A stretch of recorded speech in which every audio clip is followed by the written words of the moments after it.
সকাল সকাল উঠে রেডি হয়ে আমরা বেরিয়ে পড়েছি একটা সুন্দর জায়গায় যাব বলে।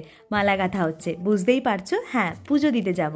আমার মায়ের অনেক দিনের ইচ্ছা ছিল বড় মার কাছে যাওয়া। স্টেশন থেকে বেরিয়ে দেখি দুপাশে অনেক দোকান আছে, ফুলমালার, সন্দেশে, সব কিছুই পেয়ে যাবে। তারপর হেঁটে হেঁটে মায়ের মন্দিরের সামনে পৌঁছালাম। অনেক সকালে গিয়েছিলাম, তাই জন্যই পুচকুটার ঘুমই ভাঙছিল না। আর দেখলাম রাস্তার দুধারে যেই দোকানগুলো ছিল তারা ডেকে ডেকে বলছিল, এখান থেকে জুতো খুলে যাও, এখানে এসে ডালা নিয়ে যাও। তো এক জায়গা থেকে আমরা ডালা নিলাম, আর আমার দিদি এখানে ভিডিও করছে যখন আমি ঝগড়া করছি। আর দেখলাম এত সকালেও সবাই স্নান করে দণ্ডি কাটছে। আর লাইন ছিল জানো তো, 2 কিলোমিটার দূর, প্রচুর লাইন ছিল। যত বেলা হবে তত লাইন বাড়বে, আর এই লাইনের মধ্যে আমার এই দুষ্টামি আর কমে না। অনেক লাইন পেরিয়ে আমরা অবশেষে মায়ের মন্দিরে প্রবেশ করলাম। খুব ভালোভাবে বড় মায়ের দর্শন পেয়েছি, পুজোও দিয়েছি। তারপরে একটু খাওয়া দাওয়া করে বাড়ি ফিরলাম। যত বেলা হবে কিন্তু তত ভিড় বাড়বে, সবাই সকাল সকাল যেও।